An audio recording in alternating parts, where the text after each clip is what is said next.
chỗ đó so K kicking kangaroo này dân Anh này kicking kangaroo kicking kangaroo គឺសត្វ kangaroo ដែលវាចេះតតបាទនេះជាពាក្យតំណាងទេទៅមុខទៀត the K sound the K sound សំឡេងនៃអក្សរ K how យកមកចេញរករបៀបណា push the back of your tongue មានន័យថាយើងបញ្ចេញសំឡេងឥឡូវខ្ញុំអានអស់សិន against the roof of your mouth មានន័យថាយើង push ហ្នឹងមានន័យថាយើងព្យាយាមឲ្យដេញthe back of your tongue push the back of your tongue Elisa អស់ហើយ put the back of your tongue against the roof of your mouth មានន័យថាយើងដាក់នេះដាតយើងហ្នឹងឲ្យនៅកដាលទៅយើងដាក់ឲ្យដល់នឹងពីដានខាងក្រោយណាហើយយើងព្យាយាមពុះវាទៅមុខ block the air for a second ហើយយើងបិទសំឡេងបន្តិចសិនយើង block វាសិនកាលណាដែលយើងដាក់អណ្ដាតខិតមកក្រោយ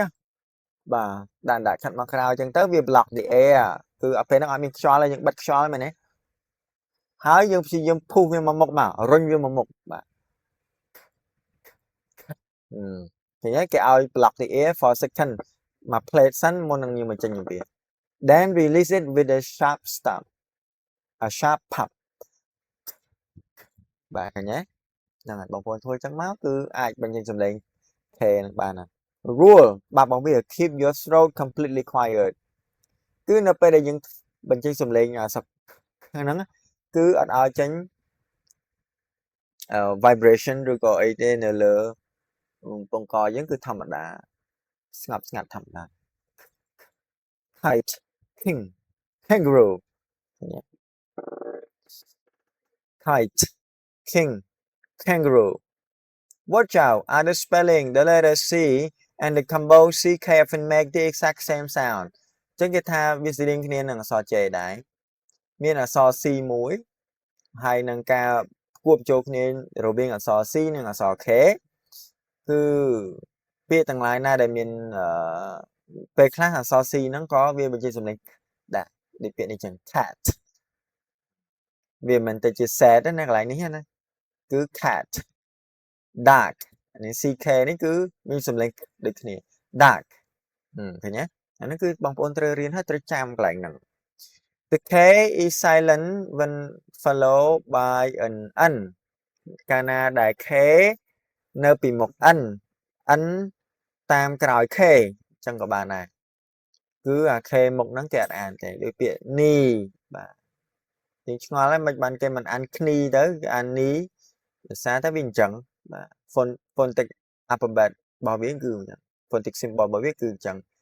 IPA របស់វាគឺអញ្ចឹង ni អានេះអានថា knife ឃើញទេletter K positions កន្លែងដែលអក្សរ K ជាញឹកញាប់គឺវានៅហ្នឹងណា sharp sound បាទសំឡេងរបស់វាគឺរៀងមុតណា king king king ណា kite kite kite នៅ middle keep sound បាទមានន័យថាយើងkeep sound ហ្នឹងមានន័យយើងបញ្ចេញសំឡេងវារក្សាសំឡេងរបស់វាណា ankle ankle ankle